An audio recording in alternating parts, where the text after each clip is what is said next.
Good morning all of you. I hope कि आप सब लोग घर पे होंगे, स्वस्थ होंगे। तो आज अपन शुरू करने वाले हैं रीजनिंग का अपना पहला टॉपिक, कैलेंडर। तो कैलेंडर के बारे में आप लोग सब जानते हैं, आपके घरों में भी यूज़ होता है, प्रैक्टिकल लाइफ में यूज़ होता है। लेकिन हम जो करने वाले हैं वो सिर्फ एग्ज़ाम पॉइंट ऑफ व्यू से जो इम्पोर्टेंट है वही करेंगे। तो आज हम करते हैं शुरू कैलेंडर से।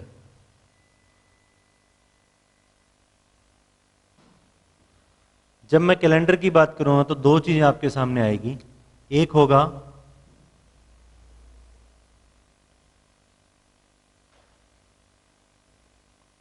ऑर्डिनरी ईयर और दूसरा आपका होगा लीप ईयर। इसको बोलते हैं हम हिंदी में साधारण वर्ष और इसको हम बोलते हैं अधिवर्ष या फिर लीप वर्ष। तो सबसे पहले ऑर्डिनरी ईयर, साधारण वर्ष। साधारण वर्ष में कितने दिन होते हैं? 365 डेज, 365 दिन। लीप वर्ष, लीप वर्ष में कितने दिन होते हैं? 366 दिन, 366 डेज लीप वर्ष में होते हैं और 365 डेज किस में होते हैं? साधारण वर्ष में होते हैं। अब जो सबसे इंपॉर्टेंट कैलेंडर के अंदर जो सबसे इंपॉर्टेंट चीज है वो है आपकी ऑड डेज, या फिर उनको बोले हिंदी में तो विषम दिन। वो चीज आपके लिए सबसे इंपॉर्टेंट है, वो पूरे चैप्टर में यूज होने वाली है। तो सबसे पहले इसमें चेक करते हैं कि साधारण वर्ष के अंदर कितने विषम दिन होते हैं। तो कैसे चेक करेंगे?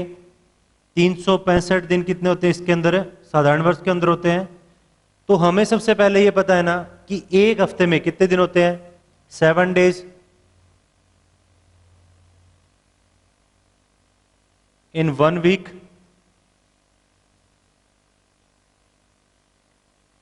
एक हफ्ते में कितने दिन होते हैं? 7 दिन होते हैं। तो उसी हफ्ते से इसको डिवाइड करेंगे। इस 7 से जब इसको डिवाइड करेंगे तो हमें क्या पता लगेगा कि इसके अंदर 52 क्या है? वीक्स हैं। 52 तो क्या है? हफ्ते हैं। और जो विषम दिन है वो कितने हैं? एक इसके अंदर क्या आएगा? विषम दिन आएगा। एक इसमें क्या आएगा? ओड डे आएगा। इसको मैं क्या बोलूंगा? Odd day. इसको क्या बोलूंगा? ओड डे, या फिर इसको हिंदी में क्या बोलूंगा? विषम दिन। इसके अंदर क्या आएगा? 52 तो हफ्ते आएंगे और एक इसमें क्या आएगा? विषम दिन आएगा। ऐसे ही अगर मैं आपसे पूछूं कि लीप वर्ष के अंदर, लीप वर्ष के अंदर कितने विषम दिन होंगे, तो फिर से वही फॉर्मूला लगाना है कि 366 को किससे भाग करना है? 7 से भाग करना है। 366 को क्या करना है? 7 से भाग करना है। तो यहां पे फिर से कितने हफ्ते कंप्लीट आएंगे? 52 हफ्ते, 52 वीक। अब इसके अंदर जो ओड डे आएंगे वो कितने आएंगे? 2 डेज। किस 2 इसमें क्या आएंगे? ओड डे आएंगे मेरे। 2 इसमें क्या आएंगे?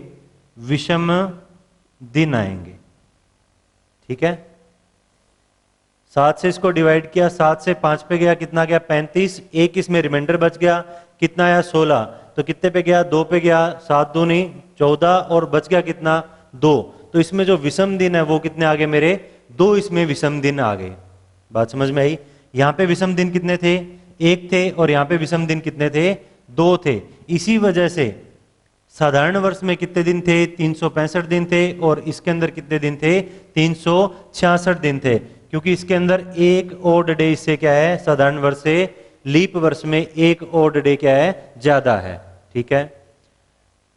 अब ये जो विषम दिन आए, इसमें जो 2 विषम दिन आए, उनको मैंने किस तरह से डिवाइड किया? क्या हर बार 366 होते हैं क्या लीप वर्ष में? तो लीप वर्ष में तो हर बार 366 होते हैं, लेकिन क्या लीप वर्ष कितने साल बाद आता है? तो अभी तक जो आपने सीखा होगा सभी के दिमाग में ये आ रहा होगा कि जो लीप वर्ष है वो हमेशा क्या होता है? 4 ईयर के बाद रिपीट होता है। हर 4 साल बाद क्या है? लीप वर्ष आता है। लेकिन ये तो हमने 10वीं क्लास तक पढ़ा है, उसकी नॉलेज है हमारे पास। अभी जब हम कंपटीशन की तैयारी कर रहे हैं तो हमें पता लगेगा कि हमेशा 4 साल में नहीं आता। ये क्या होगा? या तो 4 साल में आएगा, या फिर क्या आएगा? 8 साल के बाद क्या आएगा? लीप ईयर आएगा। ठीक है। तो लीप ईयर कैसे फाइंड आउट करते हैं, हमें कैसे पता लगेगा कि कोई भी जो वर्ष चल रहा है, जैसे अभी 2021 की मैं बात करूं, क्या ये लीप वर्ष है या नहीं है, कैसे चेक करेंगे? तो लीप वर्ष चेक करने का एक ही फॉर्मूला है, वो क्या है? हमेशा इसको क्या करो, 4 से डिवाइड करके देखो। इसको क्या है, 4 से भाग करके देखो। अगर ये 4 से पूरा पूरा भाग हो रहा है, इसका मतलब क्या है, ये लीप वर्ष है। अगर ये 4 से पूरा पूरा भाग नहीं होता, इसका मतलब क्या है, ये लीप वर्ष नहीं है, ये क्या है, मेरा साधारण वर्ष है। अब 4 से भाग करने के लिए इस पूरी रकम को 4 से भाग करने की जरूरत नहीं है हमें, क्योंकि कोई भी रकम 4 से कब भाग होगी, जब उसके लास्ट के 2 डिजिट अगर 4 से भाग होते हैं, तो वो पूरी की पूरी रकम क्या है, 4 से भाग होगी। तो क्या 21 4 से पूरा पूरा भाग हो रहा है? क्या नहीं हो रहा। इसका मतलब ये क्या है, मेरा साधारण वर्ष है। ये मेरा क्या है, साधारण वर्ष है, ये लीप वर्ष नहीं है। आई बात यहां तक समझ? अब देखो, 1 से लेके 99 तक, 1 से लेके 99 तक ये मेरे क्या है, वर्ष हैं। 1 से लेके 99 तक ये मेरे क्या है, वर्ष है। लेकिन जब मैं बात करूंगा 100वें वर्ष की, जब मैं बात करूंगा 100वें साल की, तो ये मेरा क्या होगा, ये मेरा क्या कहलाएगा, शताब्दी। ये मेरा क्या कहलाएगा, शताब्दी। 100वां साल क्या कहलाएगा, मेरा शताब्दी कहलाएगा। तो ये पहली शताब्दी है। ये कौन सी शताब्दी है, पहली शताब्दी है। इसको 100वीं शताब्दी नहीं बोलना है। ये कौन सी शताब्दी है, पहली शताब्दी है। बात समझ में आई? जैसे अभी मैंने लिखा 2021, 2021 का क्या मतलब है, 20वीं शताब्दी का कौन सा साल चल रहा है, 21वां साल चल रहा है। 20वीं शताब्दी का कौन सा साल चल रहा है, 21वां साल चल रहा है। तो अब हम शताब्दी के लिए, जैसे हमने यहां पे चेक किया था कि लीप वर्ष कैसे चेक करते हैं, ऐसे ये लीप शताब्दी, लीप शताब्दी कैसे चेक करेंगे? तो इसके लिए क्या करेंगे हम, लीप वर्ष के लिए क्या किया था, 4 से भाग किया था। लेकिन अगर हमें लीप शताब्दी चेक करनी है, तो हम क्या करेंगे, 400 से भाग करेंगे। क्या करेंगे, 400 से भाग करेंगे।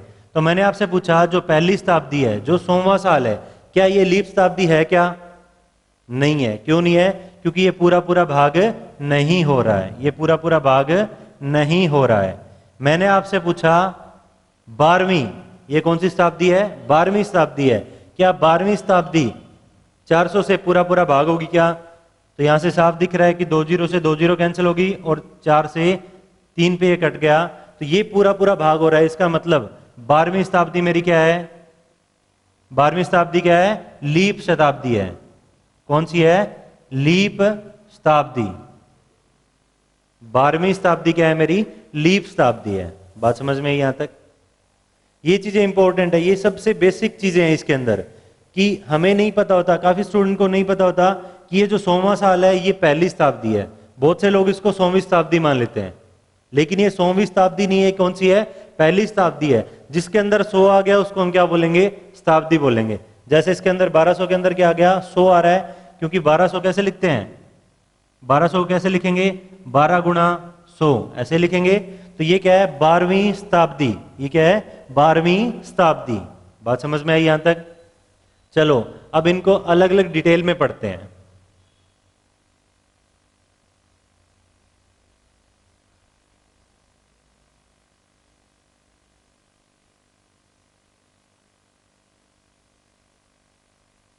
सबसे पहले हम बात करते हैं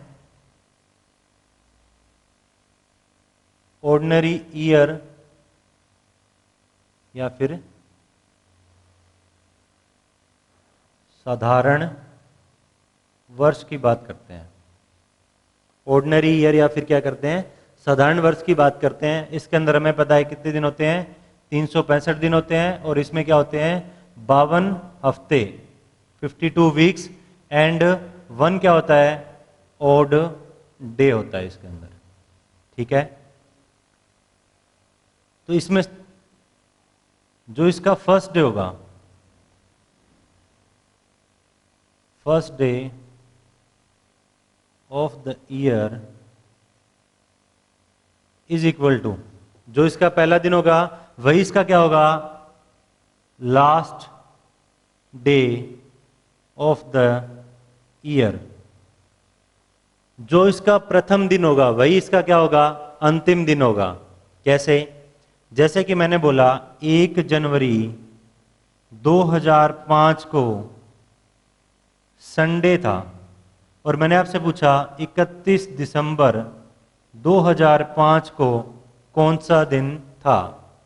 तो इसमें आपका आंसर क्या आएगा? इसके अंदर आपका आंसर क्या आएगा? संडे इसके अंदर आपका आंसर आएगा। क्योंकि जब भी मैं साधारण वर्ष की बात करूंगा तो इसका first day of the year इसका क्या होगा, last day of the year होगा। क्यों होगा, अब इसको डिटेल में देख लेते हैं कि इसका रीजन क्या है कि इसका जो पहला दिन है वही इसका क्या है, आखिरी दिन है। ऐसा क्यों है, तो इसको हम डिस्कस कर लेते हैं कि किस वजह से ये सेम आ रहा है।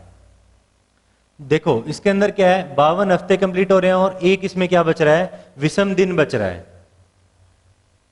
तो जो हफ्ता हमारा होता है वो कितने दिन का होता है, 7 दिन का। और हफ्ता शुरू कहां से होता है, सोमवार से शुरू होता है, और एंड कहां पे होता है, संडे पे एंड होता है। मंडे से शुरू होता है, ये मंडे से शुरू होके कहां पे खत्म होता है, संडे पे खत्म होता है। और इसके अंदर कितने दिन होते हैं, 7 दिन होते हैं। बात समझ में आई? अब देखो यहां पे कहां से शुरू किया मैंने, संडे से शुरू किया। यहां कहां से शुरू किया मैंने, संडे से शुरू किया। इसके अंदर क्या होंगे, पहले तो 52 हफ्ते कंप्लीट होंगे। 52 हफ्ते कंप्लीट होंगे, इसका मतलब क्या है, 30 तारीख को 30 दिसंबर को कौन सा दिन होगा भाई, 30 दिसंबर को कौन सा दिन होगा, यानी 52 हफ्ते 30 तारीख को क्या हुआ, 52वां वीक है वो खत्म हो गया।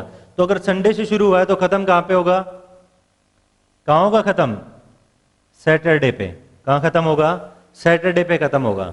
तो यहां से अब आपसे डायरेक्ट मैंने पूछा कि 31 दिसंबर 2005 को कौन सा दिन होगा। जब हमें पता लग गया कि 30 दिसंबर को क्या हो रहा है, 52वां हफ्ता कंप्लीट हो रहा है और उस दिन क्या आ रहा है, सैटरडे आ रहा है। तो मैंने आपसे पूछा कि 31 दिसंबर यानी जो एक दिन ये विषम मेरा बच गया, उस दिन कौन सा वार होगा, उस दिन कौन सा आएगा, संडे आएगा। तो यहां से क्लियर हो गया कि जो इसका पहला दिन है वही इसका क्या होगा, आखिरी दिन होगा। क्लियर है यहां तक? चलो अब बात करते हैं हम लीप वर्ष की।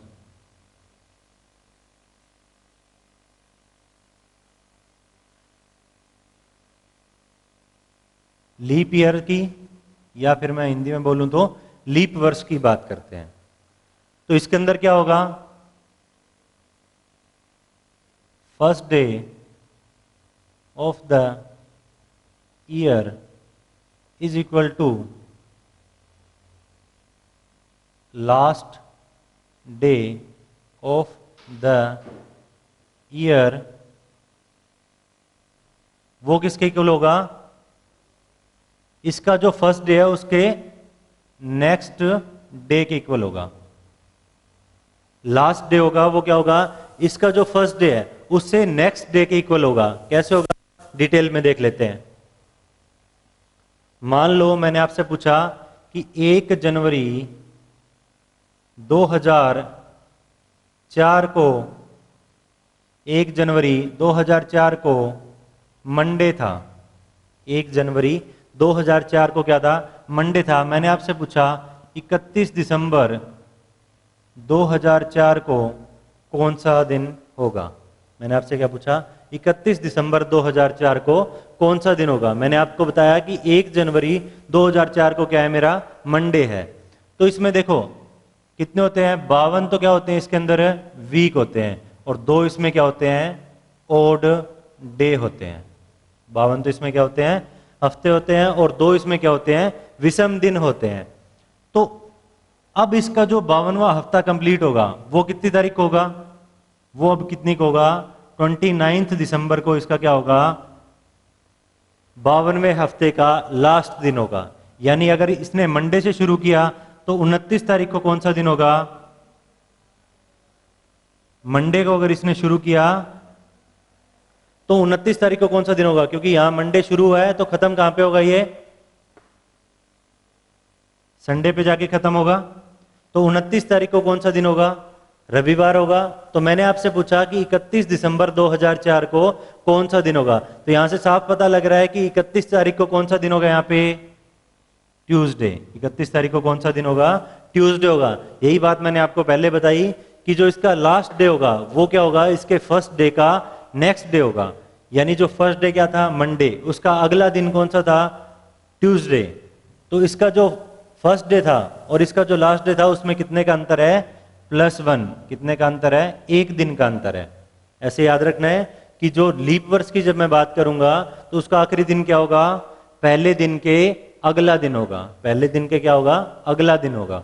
बात समझ में आई यहां तक, क्लियर है?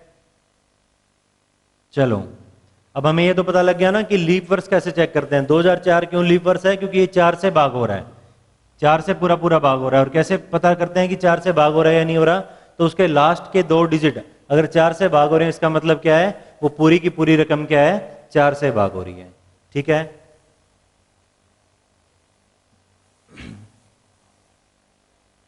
अब देखो भाई, मैंने आपसे पूछा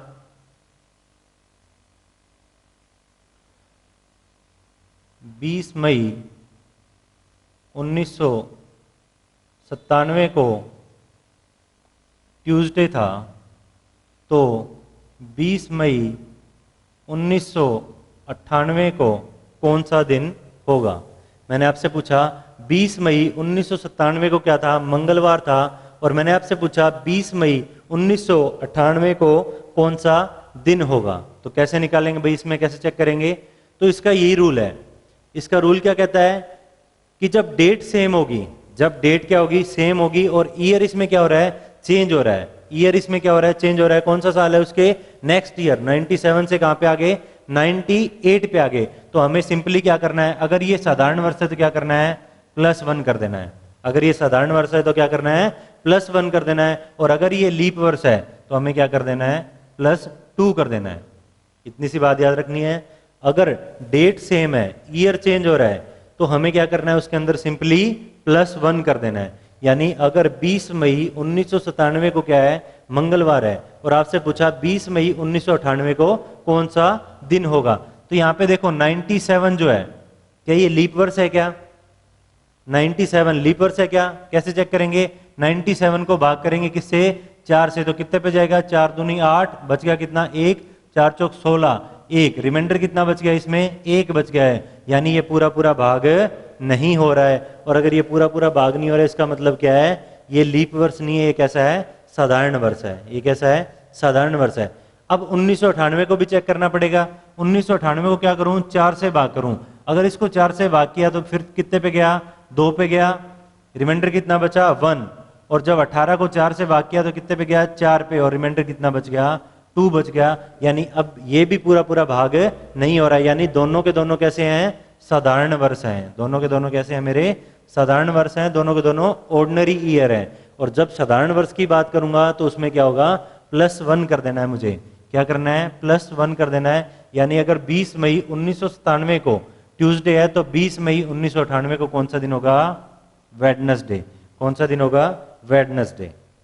ठीक है, बात समझ में आई यहां तक।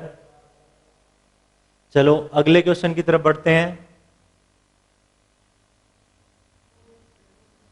मैंने आपसे पूछा 16 अप्रैल 1993 को फ्राइडे हो, तो 16 अप्रैल 1994 को, मैंने आपसे पूछा 16 अप्रैल 1993 को क्या है, फ्राइडे है, तो 16 अप्रैल 1994 को कौन सा दिन होगा। 16 अप्रैल 1993 ये कौन सा है मेरा, लीप वर्ष है या ऑर्डिनरी ईयर है या फिर लीप ईयर है, कौन सा है भाई। तो 93 को क्या करना है, 4 से डिवाइड करना है। क्या ये 4 से कंप्लीटली डिवाइड होगा, क्या नहीं होगा। इसमें कितना रिमाइंडर बचेगा, 1 रिमाइंडर बचेगा। इसका मतलब 1993 क्या है, लीप वर्ष नहीं है। और अगर ये लीप वर्ष नहीं है तो ये कौन सा हो गया फिर मेरा, साधारण वर्ष हो गया। अब 1994 को क्या करूं, 4 से डिवाइड करूं। जब इसको 4 से डिवाइड करूंगा तो इसमें रिमाइंडर कितना बचेगा, 2 बचेगा। इसका मतलब क्या है, ये भी मेरा लीप ईयर नहीं है, ये भी मेरा कैसा है, साधारण वर्ष है, ऑर्डिनरी ईयर है। तो इसके अंदर सिंपली फिर से वही फॉर्मूला लग जाएगा। इसके अंदर क्या करना है, हमें +1 कर देना है। अगर 16 अप्रैल 1993 को फ्राइडे था, तो 16 अप्रैल 1994 को कौन सा दिन होगा, फ्राइडे के नेक्स्ट डे कौन सा आएगा, सैटरडे। तो इसका आंसर कौन सा हो जाएगा मेरा, सैटरडे हो जाएगा। बात समझ में आई यहां तक। क्लियर है भाई? चलो अगले क्वेश्चन की तरफ मूव करते हैं। मैंने आपको बताया 5 अगस्त 2003 को संडे हो, तो आप मुझे बताओ 5 अगस्त 2002 को कौन सा दिन होगा? फॉर्मूला सेम वही लगेगा। अब इसमें क्या गया, प्रीवियस ईयर का पूछ लिया, पिछले साल का पूछ लिया। पहले क्या पूछ रहे थे, अगले नेक्स्ट ईयर का पूछ रहे थे। अभी हमने किसका पूछ लिया, प्रीवियस ईयर का पूछ लिया। क्या 2003 लीप ईयर है? क्या नहीं है? साफ साफ दिख रहा है कि 034 से भाग नहीं होगा, इसलिए ये क्या है, साधारण वर्ष है। 2002 भी क्या है, मेरा साधारण वर्ष है। तो अब इसमें उल्टा हो जाएगा। पहले हम क्या कर रहे थे, +1 कर रहे थे, अभी हम क्या करेंगे, इसके अंदर -1 करेंगे। अगर 5 अगस्त 2003 को संडे था, तो 5 अगस्त 2002 को कौन सा दिन होगा भाई, सैटरडे। कौन सा दिन होगा, सैटरडे होगा। बात समझ में आई यहां तक? क्लियर है? चलो अब बात करते हैं लीप ईयर की। अब कौन सा केस लेंगे, लीप ईयर का। मैंने आपसे पूछा 26 फरवरी 2004 को वेडनेसडे हो, तो 26 फरवरी 2005 को कौन सा दिन होगा? मैंने आपसे क्या पूछा, 26 फरवरी 2004 को बुधवार हो, तो 26 फरवरी 2005 को कौन सा दिन होगा? सबसे पहले तो हम क्या चेक करेंगे कि 2004 लीप वर्ष है या साधारण वर्ष है। तो 2004 मेरा क्या है, लीप वर्ष है। अगर मैं लीप वर्ष की बात करूंगा तो हमें क्या करना पड़ेगा, इसके अंदर क्या करना पड़ेगा, +2 करना पड़ेगा। इसके अंदर +2 करना पड़ेगा। क्यों करना पड़ेगा, क्योंकि साधारण वर्ष में कितने विषम दिन थे, 1, लेकिन लीप वर्ष में कितने विषम दिन आते हैं, 2। तो कितने ज्यादा हैं, 1 ज्यादा है, इसीलिए वहां पे 1+ कर रहे थे, तो इसके अंदर क्या करना पड़ेगा, हमें 2+ करना पड़ेगा। यानी 26 फरवरी 2004 को अगर बुधवार है, तो 26 फरवरी 2005 को कौन सा दिन होगा, कौन सा दिन होगा, फ्राइडे। कौन सा दिन होगा, शुक्रवार। बात समझ में आई यहां तक? अब इसमें ध्यान देने वाली बात क्या है, इसमें ध्यान देने वाली बात क्या है, देखो मैंने आपसे पूछा 29 अगस्त 2016 को मंडे था। मैंने क्या बोला, 29 अगस्त 2016 को क्या था, सोमवार था। और मैंने आपसे पूछा 29 अगस्त 2017 को कौन सा दिन होगा। मैंने आपसे क्या बोला, 29 अगस्त 2016 को क्या था, मंडे था। और मैंने पूछा 29 अगस्त 2017 को कौन सा दिन होगा। तो सबसे पहले तो क्या चेक करेंगे, 2016 को। 2016 क्या लीप वर्ष है या साधारण वर्ष है? तो 2016, 16 किससे डिवाइड होता है, 4 से। इसका मतलब ये क्या है, मेरा लीप वर्ष है। इसका मतलब ये मेरा क्या है, लीप वर्ष है। और लीप वर्ष की कंडीशन में हम क्या करते होते हैं, +2 करते हैं। लीप वर्ष की कंडीशन में हम क्या करते हैं, +2 करते हैं। लेकिन अब की बार हम इसमें +2 नहीं करने वाले हैं। इसके अंदर क्या करना पड़ेगा, हमें +1 करना पड़ेगा। क्यों करना पड़ेगा, क्योंकि इसने कब से पूछा है, 29 अगस्त से पूछा है। और कहां तक है, 29 अगस्त 2017 तक। तो जो फरवरी का महीना था जिसके अंदर क्या थे, 29 दिन थे, वो तो इससे पहले निकल गया। तो अब ये हमारे लिए क्या बिहेव कर रहा है, एज ए ऑर्डिनरी ईयर। ये हमें क्या दिख रहा है, साधारण वर्ष की तरह दिखेगा। तो इसलिए हमें क्या करना पड़ेगा, इसके अंदर +1 करना पड़ेगा। क्योंकि जो फरवरी का महीना था वो तो इसके अंदर आया ही नहीं, फरवरी का महीना तो इसके अंदर इंक्लूड ही नहीं हुआ।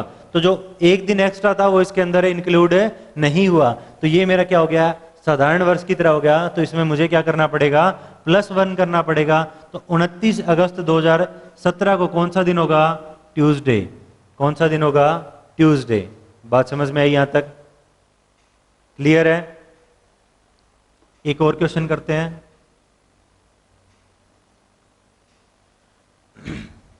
मैंने आपसे पूछा 10 जनवरी 2020, 10 जनवरी 2020 को फ्राइडे था। 10 जनवरी 2020 को फ्राइडे था और मैंने आपसे पूछा 10 जनवरी 2019 को कौन सा दिन था, 10 जनवरी 2019 को कौन सा दिन था, तो इसमें आपका आंसर फटाफट से आ जाना चाहिए। इसके अंदर हमें क्या करना पड़ेगा, 2020 कैसा है भाई, लीप वर्ष है, 2020 कैसा है, लीप वर्ष है। लेकिन अभी इधर देखो, क्या इसमें फरवरी का महीना इंक्लूड हो रहा है, क्या नहीं हो रहा है। क्यों नहीं हो रहा है, क्योंकि 10 जनवरी से पीछे की बात कर रहे हैं, 10 जनवरी से पीछे की बात कर रहे हैं, तो फरवरी महीना इसके अंदर नहीं आया। और जब हम प्रीवियस ईयर की बात करते हैं तो हमें क्या करना पड़ता है, इसके अंदर -1 करना पड़ेगा, क्योंकि अब हम पीछे जा रहे हैं और ये हमारे लिए कैसा है, साधारण वर्ष की तरह है। और जब साधारण वर्ष में पीछे जाते हैं तो हम क्या करते होते हैं, -1 करते हैं। अगर 10 जनवरी 2020 को फ्राइडे था तो यहाँ पे क्या आएगा, 10 जनवरी 2019 को थर्सडे, वीरवार इसका आंसर आएगा कि 10 जनवरी 2019 को क्या होगा, वीरवार होगा। इसी के अंदर एक और देखते हैं, मैंने आपसे पूछा 10 जनवरी 2021 को कौन सा दिन होगा, 10 जनवरी 2021 को कौन सा दिन होगा। अभी देखो 2020 हमें पता है क्या है, लीप वर्ष है। अब इसके अंदर क्या फरवरी का महीना आ रहा है, क्या बिल्कुल आ रहा है, क्योंकि हमने कहां से शुरू किया है, 10 जनवरी 2020 से लेके 10 जनवरी 2021, तो फरवरी 2020 इसमें इंक्लूड होगा। और अगर फरवरी 2020 इसमें इंक्लूड होगा तो उसमें विषम दिन कितने होंगे, 2 विषम दिन होंगे। इसलिए हमें यहाँ पे क्या करना पड़ेगा, इसके अंदर +2 करना पड़ेगा। अगर 10 जनवरी 2020 को शुक्रवार था तो 10 जनवरी 2021 को कौन सा दिन होगा, संडे। कौन सा दिन होगा, संडे होगा। बात समझ में आई, यहां तक क्लियर है।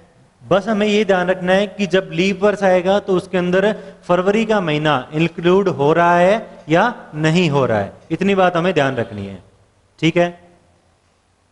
लास्ट क्वेश्चन करते हैं आज का।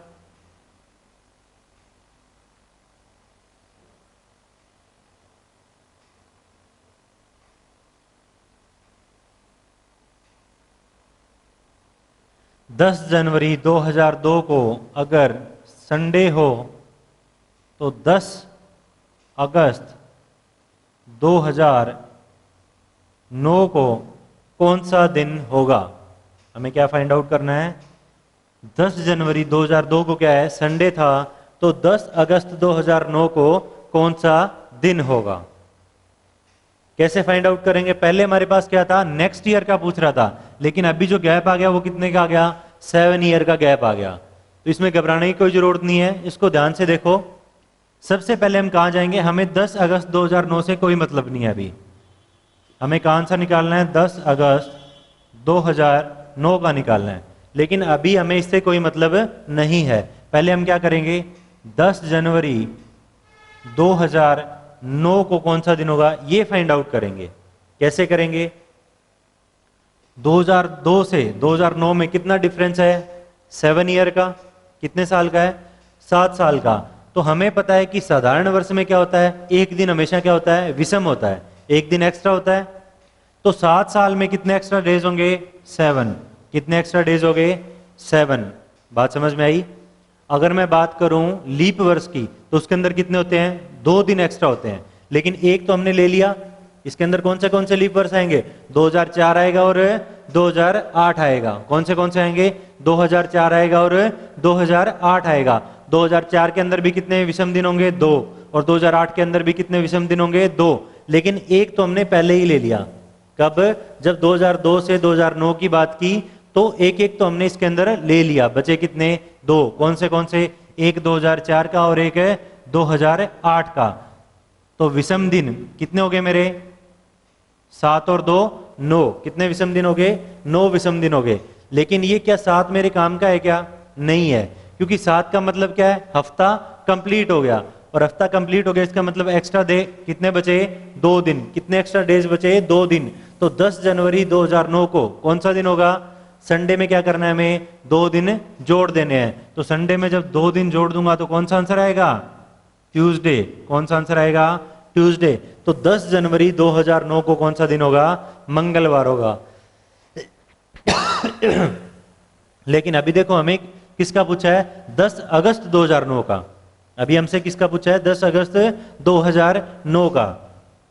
तो देखो भाई जनवरी महीने में कितने दिन होते हैं?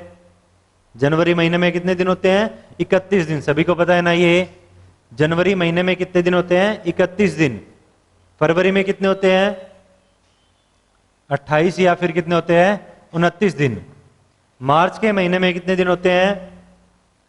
31 दिन। मार्च में कितने होते हैं? 31। अप्रैल में कितने होते हैं?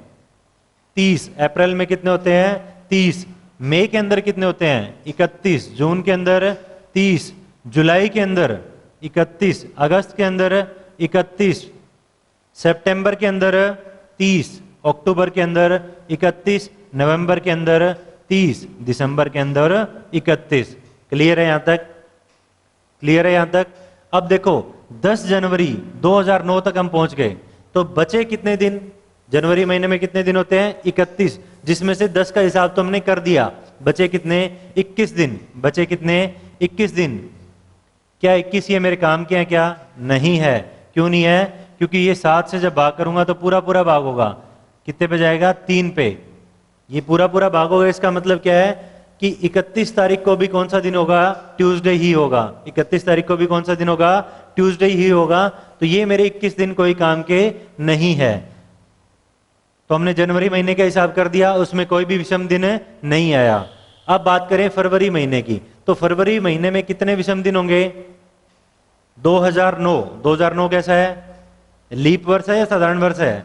साधारण वर्ष है। क्यों? क्योंकि 9 को जब 4 से भाग करेंगे तो पूरा पूरा भाग नहीं होगा। इसका मतलब ये मेरा क्या है? साधारण वर्ष है। और जब साधारण वर्ष होता है तो कितने दिन होते हैं? 28 दिन होते हैं। 28 को 7 से भाग करूंगा, रिमाइंडर बचेगा क्या? रिमाइंडर कितना बचेगा? 0। तो इसके अंदर भी, फरवरी महीने के अंदर भी क्या होगा? 0 विषम दिन होंगे। फरवरी महीने के अंदर भी क्या होंगे? 0 विषम दिन होंगे। अब बात करूं फरवरी के बाद मार्च की। फरवरी के बाद किसकी बात करूं? मार्च की। तो मार्च महीने में कितने दिन होते हैं? 31 दिन। मार्च महीने में कितने दिन होते हैं? 31 दिन। लेकिन ये 31 मेरे कोई काम के नहीं है, क्योंकि 31 में हमें तो क्या फाइंड आउट करना है कि विषम दिन कितने हैं। हमें क्या फाइंड आउट करना है? विषम दिन कितने हैं। तो 31 को जब मैं 7 से भाग करूंगा तो रिमाइंडर कितना बचेगा? 3। रिमाइंडर कितना बचेगा? 3 बचेगा। तो मार्च के महीने में जो विषम दिन होंगे वो कितने होंगे? 3 होंगे। मार्च के महीने में विषम दिन कितने होंगे? 3 होंगे। मार्च के बाद किसकी बात आ गई? अप्रैल की। मार्च के बाद किसकी बात आ गई? अप्रैल की।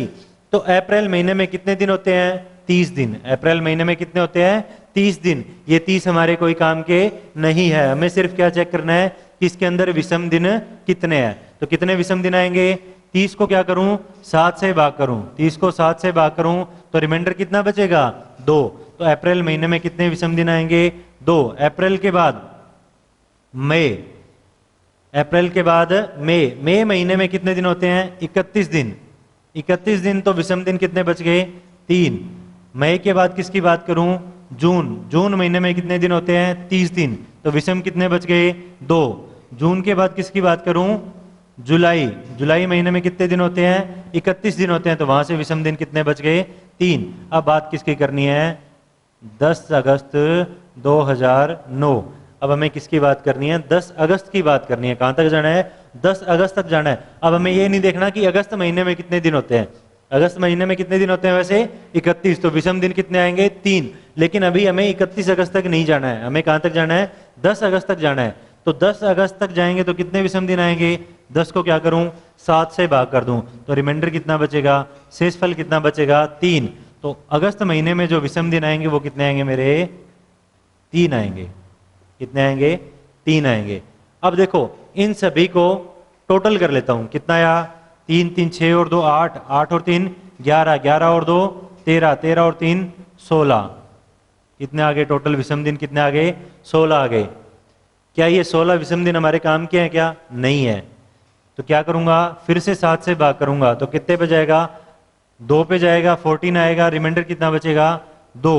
यानी 2 तो इसमें क्या होंगे? पूरे हफ्ते कंप्लीट होंगे। और विषम दिन कितने बचेंगे? 2 इसमें क्या बचेंगे? ओड डे बचेंगे। बात समझ में आई क्या? यानी 10 जनवरी 2009 से 10 अगस्त 2009 तक जाएंगे तो विषम दिन कितने बचेंगे? 2 बचेंगे। तो 10 जनवरी 2009 को कौन सा दिन था? मंगलवार था। तो 10 अगस्त 2009 को कौन सा दिन होगा? इसके अंदर क्या कर देना है? +2 कर देना है। तो मंगलवार के अंदर 2 जोड़ दूंगा तो कौन सा दिन आएगा? वीरवार कौन सा दिन आएगा, वीरवार थर्सडे आएगा, तो वीरवार हमारा आंसर आ गया। यानी 10 अगस्त 2009 को कौन सा दिन होगा, थर्सडे, या फिर कौन सा दिन होगा, वीरवार होगा। बात समझ में आई क्या? यहां से बात समझ में आ गई यहां तक? अब मैं आपको थोड़े 5-7 क्वेश्चन देता हूं जिससे आप अपनी प्रैक्टिस कर लेना, ठीक है।